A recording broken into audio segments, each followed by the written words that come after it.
Hello दोस्तों, स्वागत है आप सभी का मेरे यूट्यूब चैनल पे। मेरा नाम है रवि। तो चलिए आज की वीडियो को शुरू करते हैं। और हम बात कर रहे हैं उत्तराखंड के आगामी एग्ज़ाम, चाहे यूके ट्रिपल एससी के एग्ज़ाम हो या फिर यूके पीएससी के एग्ज़ाम। आरओ की वैकेंसी आ चुकी है और ईओ और टीआई की वैकेंसी भी आपके सामने में है। और उसके बाद यूके ट्रिपल एससी ने अपना एग्ज़ाम कैलेंडर जारी किया है, जिसमें हम बात करते हैं वीपीडीओ की बात कर रहे हैं, समाज कल्याण अधिकारी की बात कर रहे हैं, 10+2 ग्रेजुएशन लेवल सभी वैकेंसी वहाँ पर देखने को मिली है। इसके अलावा बंदी रक्षक का एग्ज़ाम आपके सामने में है और लैब असिस्टेंट का एग्ज़ाम भी आपके सामने है। तो ये हर किसी एग्ज़ाम के लिए इम्पोर्टेंट क्लास रहेगी, जिसमें हम देख रहे हैं सामान्य अध्ययन प्रश्नोत्तरी यानी कि जीएस के इम्पोर्टेंट क्वेश्चन हम यहाँ पर डिस्कस कर रहे हैं। और अभी तक हम लोगों ने इंडियन पॉलिटी को देखा है। इंडियन पॉलिटी की 8 क्लास मैंने आप लोगों को करा दी है, जिसमें अभी तक लगभग 250 से प्लस क्वेश्चन मैंने डिस्कस कर दिए हैं। आज की क्लास में भी हम कुछ इंपॉर्टेंट क्वेश्चन को डिस्कस करेंगे। ये जो सीरीज़ मैं आप लोगों को चला रहा हूँ, ये लूसेंट जीके ऑब्जेक्टिव सीरीज़ है। अगर आप लोगों के पास किताब है तो अच्छी बात है, अगर नहीं है तो यहाँ पर से आप लोगों को हेल्प देखने को मिलेगी। इस प्रकार हम इंडियन पॉलिटी के 1000 प्लस क्वेश्चन यहाँ पर डिस्कस कर ले जाएंगे। तो ये हमारा 9th पार्ट है। आज 9वीं क्लास हम यहाँ पर इंडियन पॉलिटी की कर रहे हैं। अगर आप लोगों ने इंडियन पॉलिटी को अभी तक पढ़ रखा है अच्छी तरीके से, तो आप लोगों के लिए बेहद इंपॉर्टेंट क्लास रहने वाली है, क्योंकि हम यहाँ पर एज अ प्रैक्टिस सेट देखेंगे। क्योंकि जो भी चीज़ हम पढ़ते हैं उसके बाद हमको ये जानना बहुत ज़रूरी है कि एग्ज़ाम में क्वेश्चन किस प्रकार से पूछे जाते हैं। तो उन्हीं क्वेश्चन को हम यहाँ पर डिस्कस करेंगे। तो चलिए वीडियो को शुरू करते हैं और पहला क्वेश्चन हम देखते हैं किस प्रकार से बन रहा है। और आज का जो टॉपिक रहेगा वो रहेगा हमारा आर्टिकल के यानी कि अनुच्छेद। महत्वपूर्ण अनुच्छेद हमारे इंडियन पॉलिटी के जो भी हैं और जो एग्ज़ाम में पूछे जाते हैं उनको हम यहाँ पर डिस्कस करने वाले हैं। तो चलिए वीडियो को शुरू करते हैं। और पहला क्वेश्चन आपके सामने है, संविधान सभा द्वारा अंतिम रूप से पारित संविधान में कुल कितने अनुच्छेद तथा अनुसूचियां हैं। अब आप लोगों से यहाँ पर क्या पूछ रहा है कि जिस समय संविधान पारित हुआ, तो क्वेश्चन को आप लोग अच्छी तरीके से समझना, पढ़ना, तब जाके आंसर करना। संविधान सभा द्वारा अंतिम रूप से पारित मतलब जिस समय हमारा मूल संविधान की बात की जा रही है, 26 जनवरी 1950 को जिस समय हमारा देश का संविधान लागू हुआ, उस समय की यहाँ पर बात की जा रही है। तो उस समय कितने अनुच्छेद और अनुसूचियाँ थी। तो अगर इसका राइट आंसर देखें तो 395 अनुच्छेद थे और 8 अनुसूचियाँ थी। अगला क्वेश्चन, वर्तमान समय में भारतीय संविधान की गणना की दृष्टि से कुल कितने अनुच्छेद और अनुसूचियां हैं। तो अभी वर्तमान में कितने अनुच्छेद और अनुसूचियां हैं। तो अभी हमारे उसमें 395 अनुच्छेद हैं और 12 अनुसूचियां हैं, ऑप्शन बी। तो ये 8 अनुसूची के बाद जो 4 अनुसूचियां हैं वो बाद में जोड़ी गई थी। और कब कब जोड़ी गई थी ये पिछली क्लास में हम लोगों ने देख लिया है। 8वीं अनुसूची, 9वीं, 10वीं, 11वीं, 12वीं, ये सारी अनुसूचियां हमने देखी हैं, क्योंकि पिछली क्लास में हमने अनुसूचियों से संबंध रखने वाले क्वेश्चन को ही डिस्कस किया था। आज हमारा जो टॉपिक है वो सिर्फ यहाँ पर हम बात कर रहे हैं अनुच्छेद पर। अगला क्वेश्चन, वर्तमान में भारतीय संविधान में धाराओं की कुल संख्या है। तो धाराएं यानी कि अनुच्छेद यहाँ पर 395 हैं। अगला क्वेश्चन, अभी ये वर्तमान में टॉपिक भी बड़ा कंट्रोवर्सी वाला चल रहा है। कंट्रोवर्सी मतलब मुद्दा वाला चल रहा है कि भारत या फिर इंडिया। आप लोगों ने डिबेट देखी होगी टीवी में और न्यूज़पेपर या फिर समाचार, सोशल मीडिया, हर जगह इंडिया या फिर भारत का नाम या फिर इंडिया, इन चीज़ के बारे में यहाँ पर डिस्कशन चल रहा है आजकल। तो इस टाइप के क्वेश्चन आपके बन जाते हैं जब भी कोई एक मुद्दा या फिर कोई टॉपिक पे मुद्दा चल रहा होता है देश दुनिया में, तो वहाँ से क्वेश्चन बन जाते हैं। अब आप लोगों से पूछा जा रहा है कि संविधान के किस अनुच्छेद में यह अंकित है कि इंडिया अर्थात भारत राज्यों का एक संघ होगा। ये बात कहाँ पर कही गई है। हमारे देश का नाम इंडिया और भारत दोनों ही है, यहाँ पर हमारे संविधान में ये निहित है। और ये कहाँ पर निहित है, अनुच्छेद 1 में निहित है। तो ये आप लोगों को ध्यान में रखना है। अगले क्वेश्चन की ओर बढ़ेंगे। अनुच्छेद 1 में भारत को क्या कहा गया है। तो भारत को क्या कहा गया, अभी हम लोगों ने देखा, राज्यों का एक संघ होगा, ऑप्शन डी इसका राइट आंसर होगा। अगला क्वेश्चन, संविधान के किस अनुच्छेद में नागरिकता संबंधी प्रावधान हैं। तो नागरिकता की अगर हम बात करें, हम लोगों ने पिछली क्लास में देखा था नागरिकता के बारे में। और यहाँ पर हम देखते हैं अनुच्छेद 5 से लेकर 11 तक। अनुच्छेद 5 से लेकर 11 तक भाग 2 में हमारे यहाँ पर नागरिकता के बारे में प्रावधान किए गए हैं। तो छठे का आंसर हो जाएगा ऑप्शन बी। अगला क्वेश्चन, निम्नलिखित में से किन अनुच्छेदों द्वारा भारतीय संविधान नागरिकों को मूल अधिकार निश्चितता प्रदान करता है? तो मूल अधिकार यानी कि फंडामेंटल राइट की यहाँ पर बात की जा रही है, तो आर्टिकल 12 से आर्टिकल 35 तक, यानी कि ऑप्शन ए इसका राइट आंसर हो जाएगा। नेक्स्ट क्वेश्चन आपके सामने है, नौकरियों तथा शैक्षणिक संस्थाओं में समाज के कमजोर वर्ग के लिए आरक्षण उपलब्ध कराने के लिए केंद्र सरकार को संविधान का कौन सा अनुच्छेद अधिकार प्रदान करता है? तो यहाँ पर नौकरी और शैक्षणिक संस्थाओं में कमजोर वर्ग के लिए आरक्षण की यहाँ पर बात की जा रही है, तो ये कौन सा अनुच्छेद है? अनुच्छेद है 16। ठीक है, यहाँ पर 16वें अनुच्छेद में इसके बारे में बात की गई है। अवसर की समानता हमारे अनुच्छेद 16 में देखने को मिलता है। इसके बाद हम यहाँ पर देखते हैं नेक्स्ट क्वेश्चन, और नेक्स्ट क्वेश्चन क्या कह रहा है, देखो 9th क्वेश्चन आपके सामने में है, भारत के संविधान का निम्नलिखित में से कौन सा अनुच्छेद अस्पृश्यता का उन्मूलन करता है? तो अस्पृश्यता यानी कि छुआछूत का अंत कौन सा अनुच्छेद करता है? तो अनुच्छेद 17 यहाँ पर है, अस्पृश्यता का अंत, ये हमारा एक फंडामेंटल राइट है। तो ये आप लोगों को क्वेश्चन देखने को मिल रहे हैं, एग्जाम पॉइंट ऑफ व्यू से बहुत इंपॉर्टेंट है। अगला क्वेश्चन आपके सामने है, भारतीय संविधान का कौन सा अनुच्छेद राष्ट्रपति के पद के लिए पुनः निर्वाचन की योग्यता निर्धारित करता है? तो पुनः निर्वाचन यानी कि री इलेक्शन की यहाँ पर बात की जा रही है। तो अगर हम बात करें तो इसका आंसर हो जाएगा अनुच्छेद 57, यानी कि एक बार राष्ट्रपति कोई है, क्या दोबारा वो राष्ट्रपति बन सकते हैं? पुनः निर्वाचन उनका हो सकता है? तो बिल्कुल हो सकता है। और अधिकतम कितनी बार भारत के राष्ट्रपति निर्वाचित हो सकते हैं? तो भारत के राष्ट्रपति कितने ही बार हो सकते हैं, यानी कि इसकी कोई लिमिट नहीं है। लेकिन अगर वैसे देखा जाए तो अभी तक 2 बार ही कोई व्यक्ति राष्ट्रपति बने हैं लगातार। तो ये भी आप लोगों को एग्जाम पॉइंट ऑफ व्यू से इम्पोर्टेंट ध्यान में रखना है। अब अगला क्वेश्चन आपके सामने है, भारतीय संविधान के किस अनुच्छेद के तहत भाषण एवं अभिव्यक्ति की स्वतंत्रता की अधिकार की गारंटी दी गई है? तो फ्रीडम टू स्पीच ये कहाँ पर दी गई है? तो ये है आर्टिकल 19। आर्टिकल 19 में ही हमको एक महत्वपूर्ण चीज़ देखने को मिलती है, प्रेस की स्वतंत्रता। आप लोगों से बहुत बार पूछा जाता है कि प्रेस की स्वतंत्रता किस अनुच्छेद के तहत दी गई है?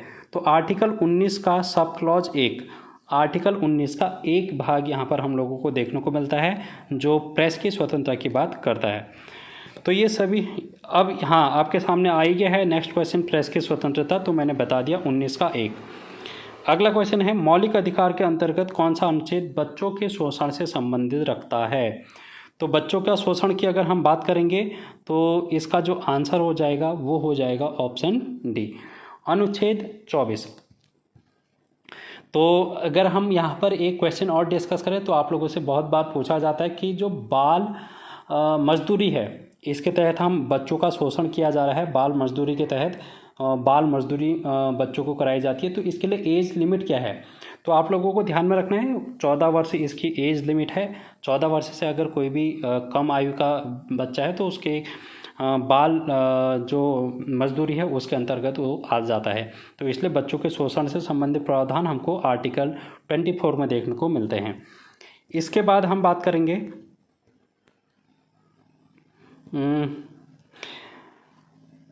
ये क्वेश्चन हम लोगों ने देख लिया आई थिंक।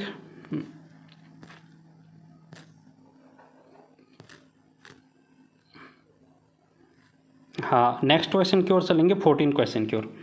भारतीय संविधान के किस अनुच्छेद में अल्पसंख्यकों के हितों की संरक्षण की व्यवस्था की गई है? तो अल्पसंख्यकों के हितों की संरक्षण की अगर हम बात करें तो ये कौन सा अनुच्छेद है? Option B, article 29। ठीक है, तो आर्टिकल 29 यहाँ पर हो जाएगा।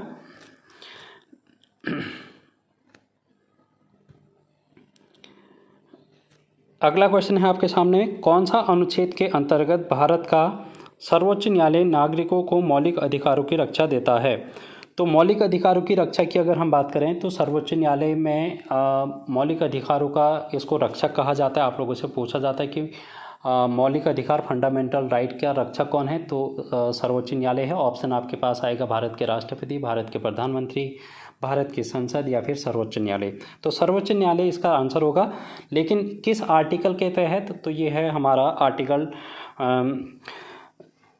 32 संवैधानिक उपचारों का अधिकार, हम इसको देखते हैं और इसके तहत 5 प्रकार की रीट जारी की जाती है। तो रीट के बारे में भी हम देखेंगे आने वाली क्लासेस में। अब अगला क्वेश्चन आपके सामने है, भारतीय संविधान के किन अनुच्छेद में राज्य के नीति निर्देशक तत्वों का उल्लेख किया गया है।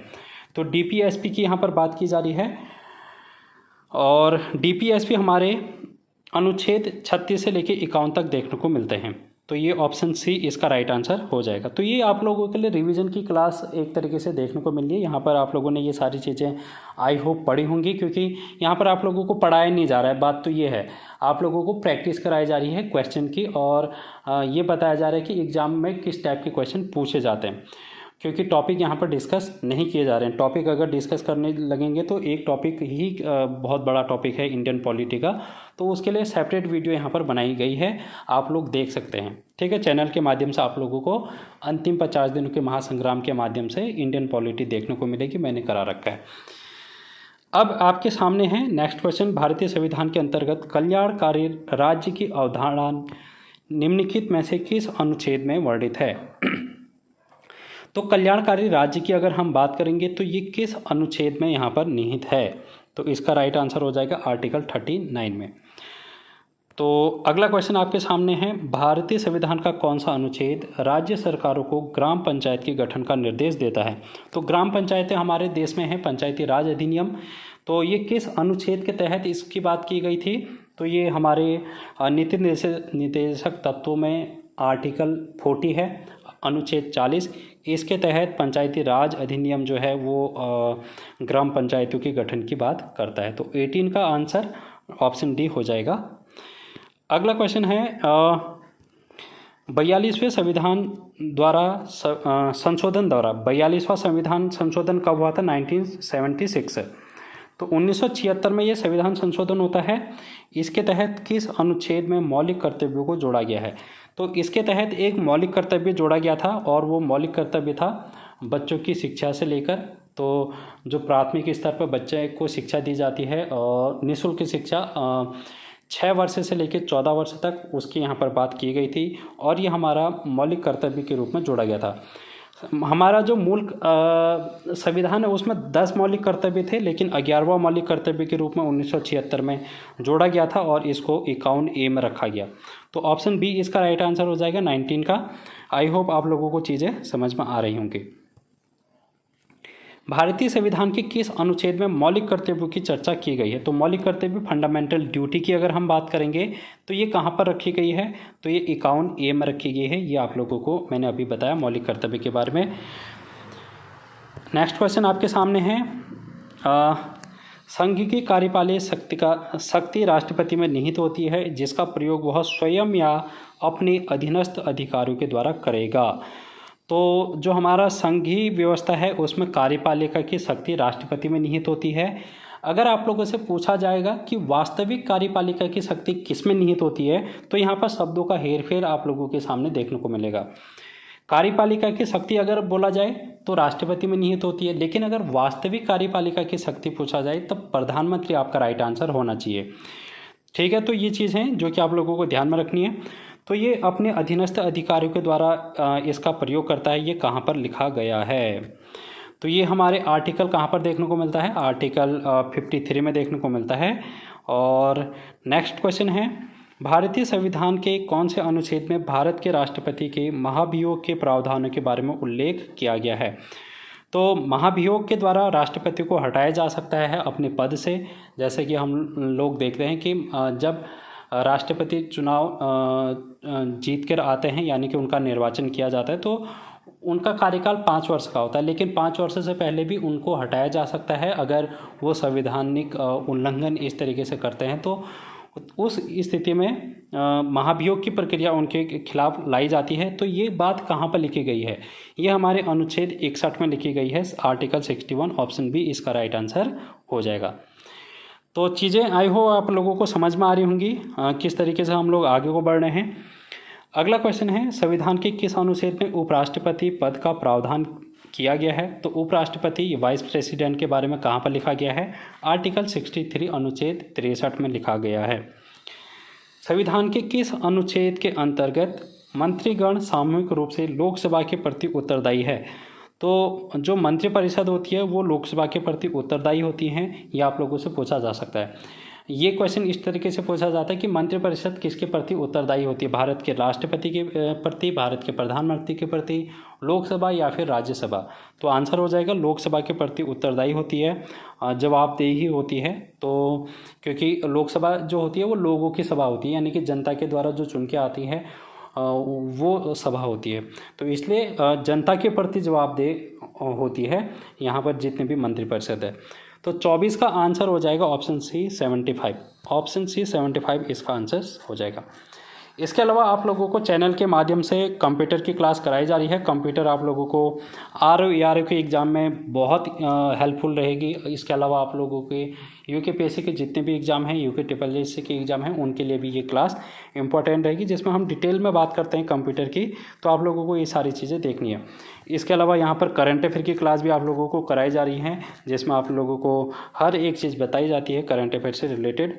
तो ये चीज़ें आप लोगों को देखनी है। इसके अलावा आप लोग अगर हिंदी देखना चाहते हैं, हिंदी पढ़ना चाहते हैं, आप लोगों ने अभी तक हिंदी नहीं पढ़ी है, तो डिटेल में आप पढ़ सकते हैं। मेरे चैनल के माध्यम से आप लोगों को सारी चीज़ें लिंक के माध्यम से मिल जाएंगी।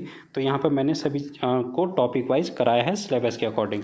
इसके अलावा विश्व भूगोल, ये भी टॉपिक इंपॉर्टेंट है। यहाँ पर वायुमंडल वगैरह ये सारी चीज़ें हम लोगों से एग्जाम में पूछी जाती हैं। चट्टानों के बारे में पूछा जाता है, तो आप लोगों को इन क्लास को देखना है, ठीक है। रीजनिंग बहुत से बच्चों की कमज़ोर होती है, तो मैंने आप लोगों को डिटेल में यहाँ पर लगभग 25-26 क्लास कराई हैं और आप लोगों को रीजनिंग देखनी है। तो ये सारी क्लास आप लोगों को यहाँ पर देखने को मिलेगी मेरे चैनल के माध्यम से, तो आप लोग इनको देख लेना। और उत्तराखंड प्रीवियस ईयर पेपर अगर आप लोगों को देखने हैं तो प्रीवियस ईयर पेपर भी आप लोग देख सकते हैं, जहां पर मैंने आप लोगों को 45 दिनों में 45 पेपर हल कराए हैं और अभी तक मैंने 18 पेपर इसमें करा दिए हैं। तो आने वाले उन दिनों में मैं और भी क्लास आप लोगों को इसमें दे दूँगा। तो हमारा अब देखते हैं नेक्स्ट क्वेश्चन। नेक्स्ट क्वेश्चन क्या कह रहा है, देखो, भारत के महान्यायवादी की नियुक्ति के संबंध में कौन सा अनुच्छेद है। महान्यायवादी की बात करें अगर अटॉर्नी जनरल ऑफ इंडिया, तो इसका प्रावधान कहाँ पर किया गया है। तो अटॉर्नी जनरल की बात करें तो आर्टिकल 76 इसका राइट आंसर हो जाएगा। अगला क्वेश्चन, कौन सा अनुच्छेद संसद के 2 अधिवेशनों के बीच 6 माह के अंतराल की अनिवार्यता का उल्लेख करता है। हमारे देश में संसद है और संसद में अधिवेशन होते हैं। अधिवेशन मतलब संसद के सत्र होते हैं और 2 सत्रों के बीच में 6 माह का अंतराल होना अनिवार्य है, ठीक है। तो 6 माह का अनिवार्य अंतराल होना चाहिए। ये कहाँ पर लिखा गया है, आर्टिकल 85, यानी कि ऑप्शन डी इसका राइट आंसर हो जाएगा। अगला क्वेश्चन है, संविधान के किस अनुच्छेद के अंतर्गत लोकसभा को भंग कर सकता है। लोकसभा को भंग कौन कर सकता है, राष्ट्रपति, मंत्रिपरिषद की सलाह पर। यह भी आप लोगों को ध्यान में रखना है, मंत्रिपरिषद की सलाह पर राष्ट्रपति क्या करता है, लोकसभा को भंग कर सकता है। और ये बात कहाँ पर लिखी गई है, ये बात लिखी गई है आर्टिकल 85 में, ऑप्शन ए इसका राइट आंसर हो जाएगा। अब यहाँ पर है, संविधान के किस अनुच्छेद द्वारा संसद की संयुक्त बैठक का प्रावधान किया गया है। जब भी जैसे राज्यसभा है, लोकसभा हमारी 2 सदनें हैं, इनमें अगर किसी बिल पर सहमति नहीं बन पाती है तो फिर राष्ट्रपति संयुक्त अधिवेशन बुलाता है, जिसमें लोकसभा और राज्यसभा दोनों के सदस्य बैठते हैं, उसको हम बोलते हैं संयुक्त बैठक। और इसका प्रावधान कहाँ पर किया गया है ये आप लोगों को बताना है। तो इसका आंसर हो जाएगा आर्टिकल 108, यानी कि 108 अनुच्छेद में यहाँ पर लिखा गया है। और इसकी अध्यक्षता कौन करता है, संयुक्त बैठक की अध्यक्षता कौन करता है, तो लोकसभा का अध्यक्ष, स्पीकर जो होता है वही इसकी अध्यक्षता करता है, ठीक है। तो ये सारी चीज़ें आप लोगों को ध्यान में रखनी है। अब यहाँ पर आपके सामने है, धन विधेयक भारतीय संविधान के किस अनुच्छेद में परिभाषित किया गया है। तो धन विधेयक की अगर हम बात करें तो ये 110 आर्टिकल यहाँ पर ध्यान में रखना है। और धन विधेयक, अगर कोई भी वित्त विधेयक धन विधेयक है, कोई भी वित्त विधेयक धन विधेयक है, इस बात की यहाँ पर जानकारी कौन देगा, तो वो देगा लोकसभा का अध्यक्ष। तो लोकसभा के अध्यक्ष के पास ये पावर होती है कि वो किसी भी विधेयक को धन विधेयक घोषित करे। तो आप लोगों से पूछा जा सकता है, पूछा भी गया है बहुत बार, तो ये पावर हमारे लोकसभा के अध्यक्ष के पास है। अब इसके अलावा आप लोगों के सामने है एक क्वेश्चन, संविधान का कौन सा अनुच्छेद भारत के संचित कोष से संबंधित है। संचित कोष, तो भारत के अगर राजस्व की बात करें, संचित कोष की बात करें, तो इसका प्रावधान कहाँ पर लिखा गया है? तो आर्टिकल 112 का 29, आर्टिकल 146 का 3, आर्टिकल 148 का 6, इन सभी में यहाँ पर संचित कोष के बारे में बात की गई है। तो ऑप्शन डी इसका राइट आंसर हो जाएगा, उपयुक्त सभी। नेक्स्ट क्वेश्चन है आपके सामने, संविधान का कौन सा अनुच्छेद भारत के राष्ट्रपति में अध्यादेश जारी करने की शक्ति प्रदान करता है? तो हमारे देश में राष्ट्रपति जिस समय संसद का सत्र नहीं चल रहा होता है, उस समय किसी भी बिल को पारित कर सकते हैं एक अध्यादेश जारी करके। तो अध्यादेश जारी करने की जो शक्ति है वो राष्ट्रपति की है। अभी आप लोगों ने मानसून सत्र में देखा होगा अध्यादेश, यहाँ पर दिल्ली विधानसभा दिल्ली विधेयक पर अध्यादेश पहले से जारी किया गया था आई थिंक।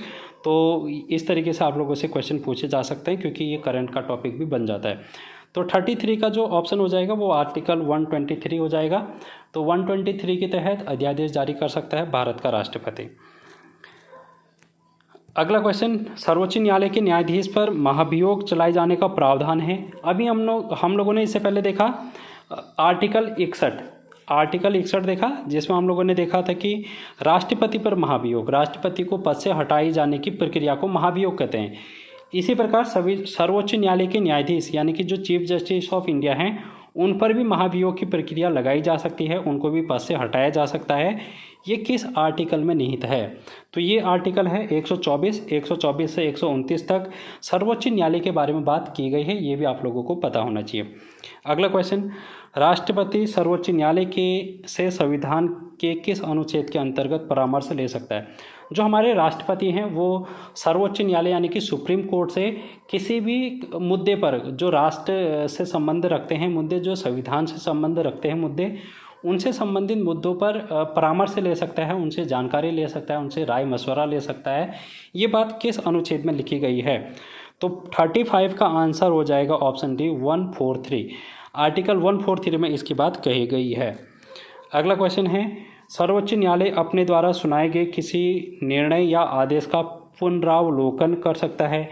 यह व्यवस्था संविधान के किस अनुच्छेद में उपबंधित है? इसका मतलब समझो, जो सुप्रीम कोर्ट है वो अपना आदेश सुनाती है किसी भी फैसले पर, किसी भी वर्डिक्ट पर, किसी भी केस पर, लेकिन उस आदेश का वो पुनरावलोकन कर सकती है, यानी कि दोबारा उसका रिव्यू कर सकती है।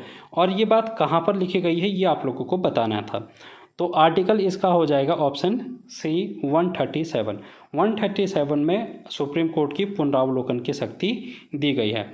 अगला क्वेश्चन है, संविधान के किस अनुच्छेद में यह व्यवस्था दी गई है कि सर्वोच्च न्यायालय द्वारा विनिश्चित विधि भारत के राज्य क्षेत्र के भीतर सभी न्यायालयों पर आबद्धकर होगी? तो सुप्रीम कोर्ट का फैसला हर जगह मान्य होगा, ये बात कहाँ पर लिखी गई है? ये बात लिखी गई है आर्टिकल 141 में। ठीक है, तो ऑप्शन ए इसका राइट आंसर हो जाएगा।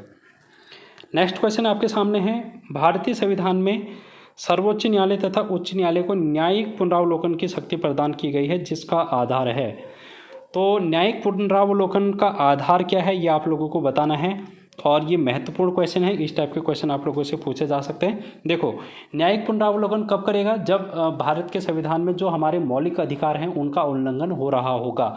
तो इस केस में ये आधार हमारा बन जाता है, क्योंकि यहाँ पर हमको आर्टिकल 32 देखने को मिलता है, जिसके तहत अभी हम लोगों ने देखा संवैधानिक उपचारों का अधिकार है, और सुप्रीम कोर्ट यहाँ पर रिट जाहिर कर सकती है, और जो हाई कोर्ट है वो आर्टिकल 226 के तहत रिट जाहिर करती है। तो ये भी आप लोगों को पता होना चाहिए मौलिक अधिकारों को संरक्षण के लिए। अगला क्वेश्चन आपके सामने है, संविधान के किस अनुच्छेद के अंतर्गत अधीनस्थ न्यायालय या जिला न्यायालय का प्रावधान किया गया है? अधीनस्थ न्यायालय या फिर जिला न्यायालय का प्रावधान किस अनुच्छेद के तहत किया गया है? तो 39 का ऑप्शन हो जाएगा ऑप्शन बी आर्टिकल 233 के तहत।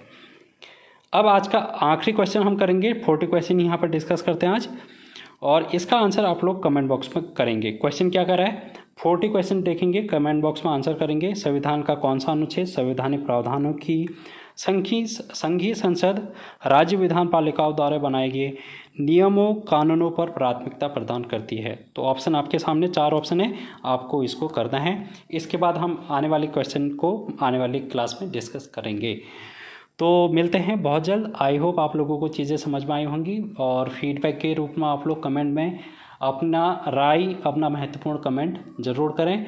तो मिलते हैं बहुत जल्द।